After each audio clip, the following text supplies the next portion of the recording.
Bonjour et bienvenue pour un nouveau format court. Installez-vous confortablement. Aujourd'hui, on est sur la semaine de la nutrition et de la santé mentale et donc on va commencer cette semaine, même si on est déjà jeudi, évidemment, on va commencer cette semaine par le format court sur la nutrition.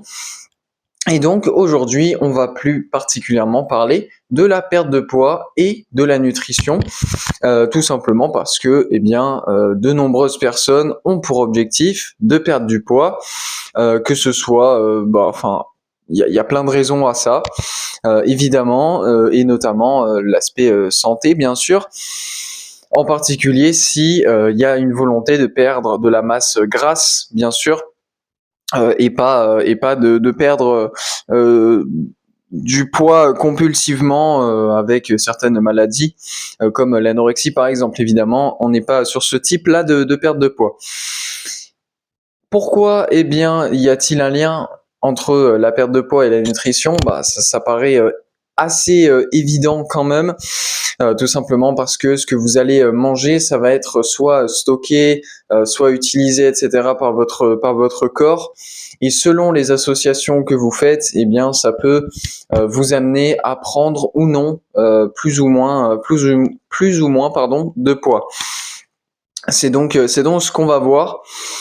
Une chose que l'on sait pour la perte de poids, c'est que elle peut se faire aussi via évidemment la respiration, parce que vous le savez, vous inspirez, quand vous inspirez de l'air, vous inspirez de l'oxygène, du O2, il y a deux molécules d'oxygène. Et quand vous expirez du CO2, donc ça veut dire qu'il y a une molécule de carbone qui s'est greffée finalement à cette molécule de dioxygène. Ce qui fait que quand vous expirez quelque chose de plus lourd que ce que vous avez inspiré.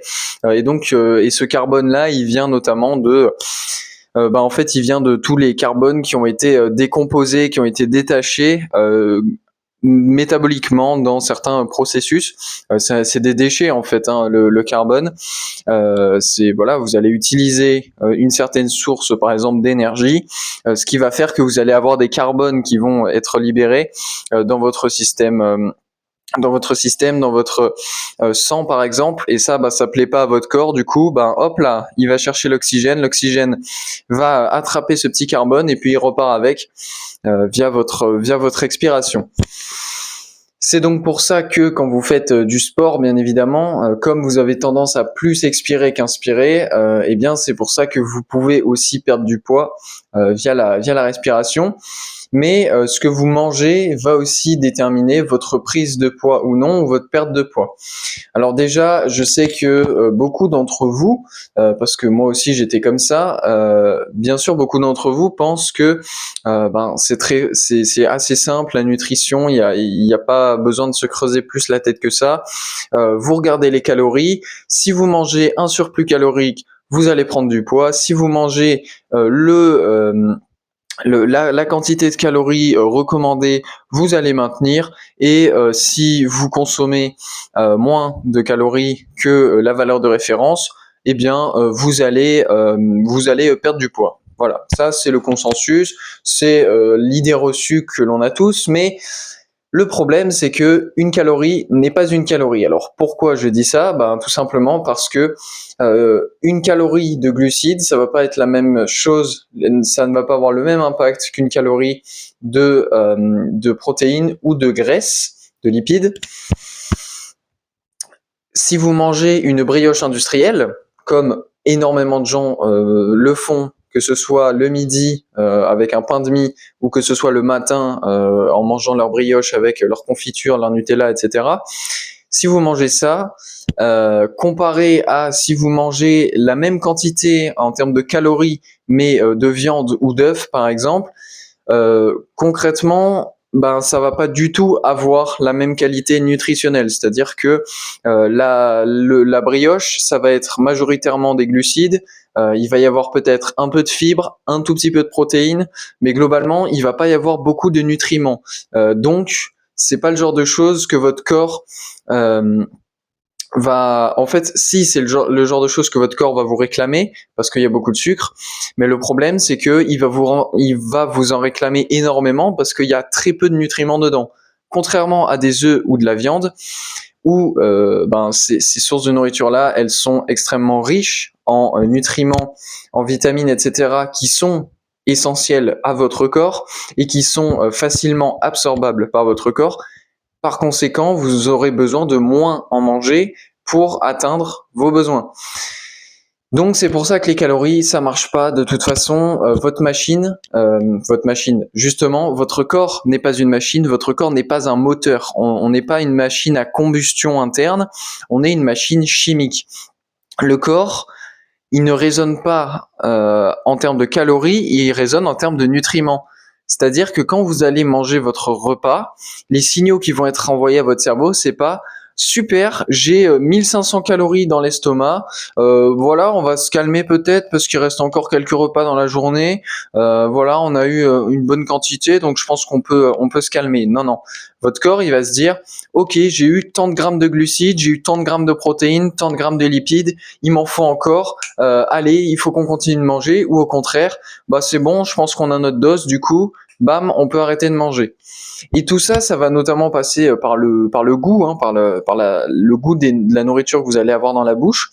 En général, les nourritures ultra transformées, très peu nutritives, chaque bouchée, le goût va être super, et ça va être grâce à tous les édulcorants artificiels aussi, hein, qui peuvent être ajoutés dans ces nourritures. Et donc le goût va être super, super agréable, etc., super appétissant. Du coup, vous aurez toujours envie d'en manger, même après 3000 calories, contrairement à de la viande, à de la vraie viande, ou des œufs. Au bout de 10 œufs, vous allez être bien au bout de 10 œufs. Et puis les morceaux de viande, je le répète souvent, mais quand vous vous fiez au goût, plus le repas va avancer, moins les morceaux de viande vont avoir du goût, vont être goulus. Tout simplement parce que au plus vous allez manger de viande, au plus vous allez apporter des nutriments. Et une fois que votre corps juge qu'il a eu suffisamment de nutriments, il va faire en sorte que le goût dans votre bouche ne soit plus agréable pour que vous arrêtiez de manger. C'est comme ça que ça se passe chez tous les animaux dans la nature, hein, parce que à l'état sauvage, vous n'allez pas trouver un gorille, vous n'allez pas trouver un renard obèse. Voilà, ils savent s'arrêter, ils savent se contrôler. Il y a que les êtres humains qui savent pas faire ça, mais c'est pas forcément notre faute, c'est à cause de toute l'industrialisation de la nourriture que l'on a. Donc concrètement, les calories, bien que ce soit en partie vrai, si vous mangez énormément, évidemment que vous avez plus de chances de prendre du poids que si vous mangez moins. Sauf qu'encore une fois, vous pouvez très bien perdre du poids en mangeant un assez grand nombre de calories, ou en tout cas ne pas en prendre, mais vous pouvez aussi prendre du poids avec peu de calories. Vous pouvez manger un régime alimentaire qui fait au total 1600 kilocalories sur la journée, et quand même prendre du poids, parce que si vous mangez que du sucre, ça risque d'être compliqué. Et un dernier point, hein, pour revenir sur les calories, c'est que les glucides et les protéines, pour 1 gramme de glucides et de protéines, vous avez 4 kilocalories, tandis que pour 1 gramme de lipides, vous avez 9 kilocalories.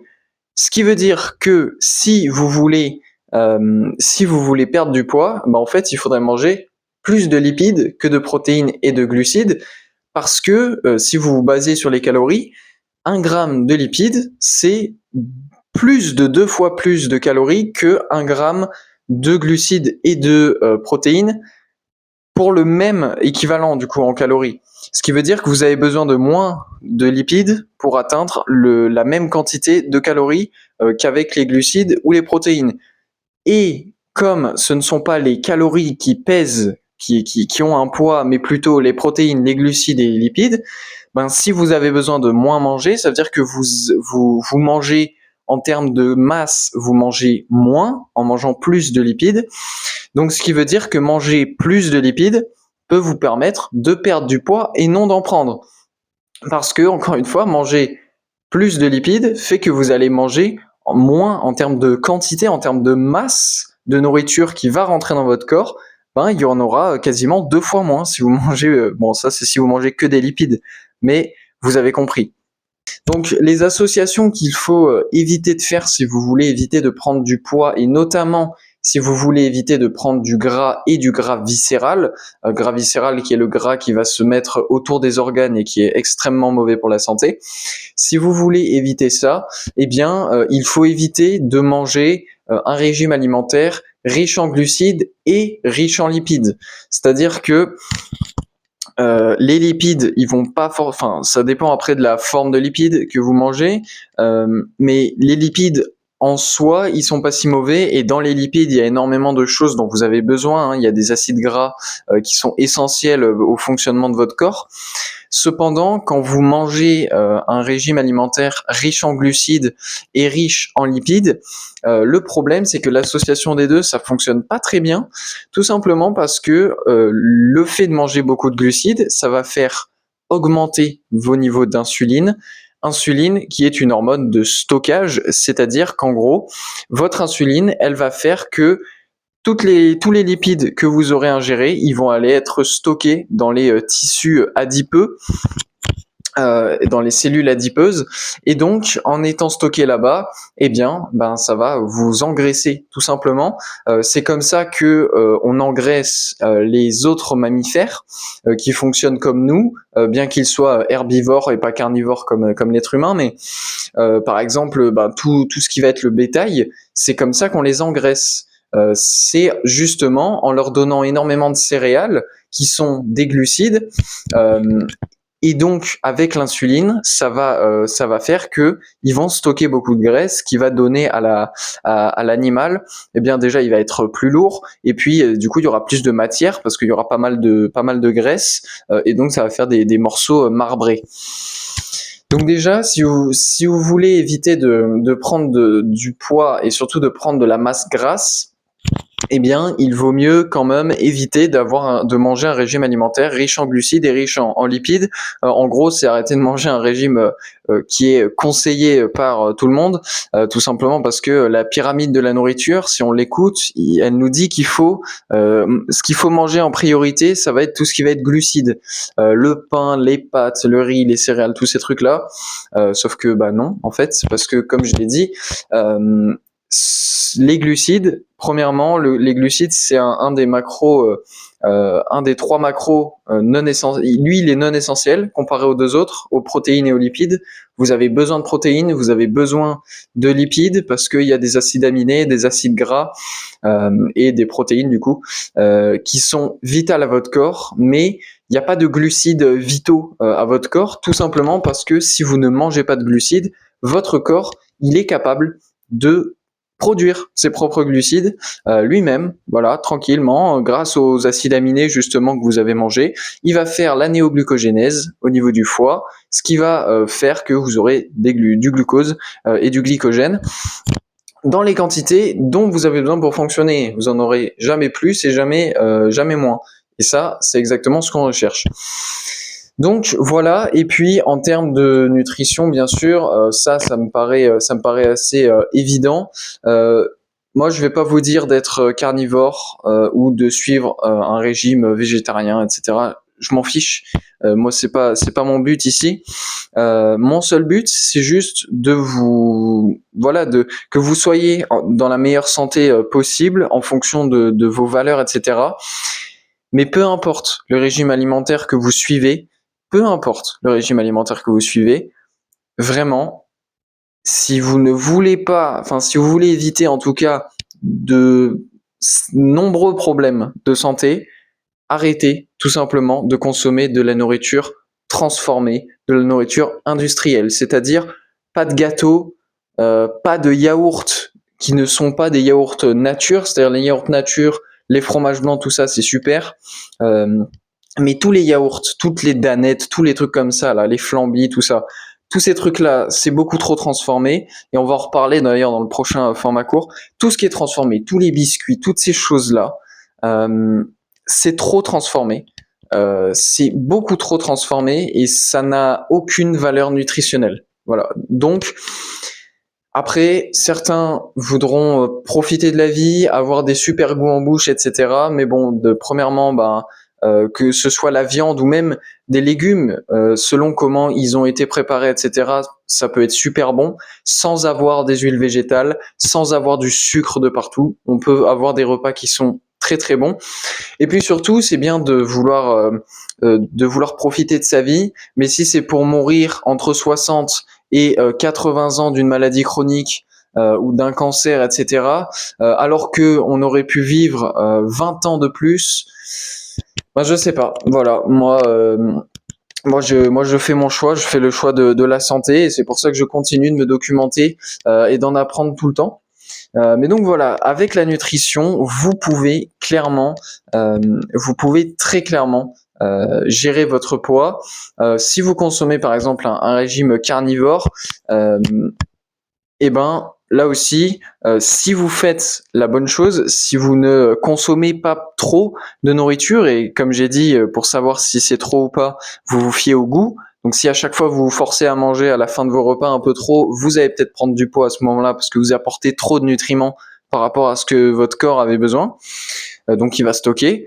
Mais si vous mangez correctement, lorsque vous suivez un régime carnivore, vous allez peut-être réussir à prendre du poids, si c'est un de vos objectifs aussi, mais ce sera pas du gras, ce sera du muscle. Vous serez sec quand vous suivrez un régime carnivore, euh, tout simplement parce que il y a pas forcément, enfin il y a pas besoin d'avoir des stocks énormes de graisse et surdimensionnés, surtout si en plus ils sont pas accessibles, parce que quand vous mangez des glucides, certes vous stockez des graisses, mais le truc c'est que elles sont pas accessibles, donc c'est pas ouf.